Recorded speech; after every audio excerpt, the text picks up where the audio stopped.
इथे आपल्याला शेंगदाणा चिक्की बनवण्यासाठी काय करायचं आहे, तर सर्वात आधी पॅन गरम करायला ठेवायचं आहे आणि त्यानंतर इथे मी पावशेर घेतलेले आहेत शेंगदाणे.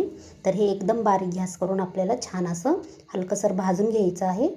तर आपल्याला इथं सतत हलवत राहायचं आहे, तर करपतील नाही. तर मग त्यामुळं इथे बघू शकता असं एकदम थोडंसं भाजून घ्यायचं आहे, जास्त नाही भाजायची. इथे बघू शकता असं. आणि त्यानंतर आपल्याला काय करायचं आहे, तर हे एका प्लेटमध्ये काढून घ्यायचं आहे. तर इथं आता आपण प्लेटमध्ये काढून घेऊयात. त्यानंतर आपण ह्याला आता थोडंसं गार होईपर्यंत ठेवायचं आहे. तर आता गार व्हायला ठेवूयात आपण इकडे. आता त्यानंतर आपण काय करायचं आहे, तर गूळ घ्यायचा आहे. गूळ घेऊन खिसून घ्यायचा आहे. इथे मी गूळ खिसत आहे. तर गूळ खिसल्याच्या नंतर आपल्याला काय करायचं आहे, पॅनमध्ये गूळ टाकायचा आहे. गूळ वितळल्याच्या नंतर हे थोडंसं आपण साल्ट काढून आपण हे पाकडून घ्यायचं आहे. त्यानंतर गूळ वितळलेला आहे, त्याच्यामध्ये विलायची टाकायची आहे.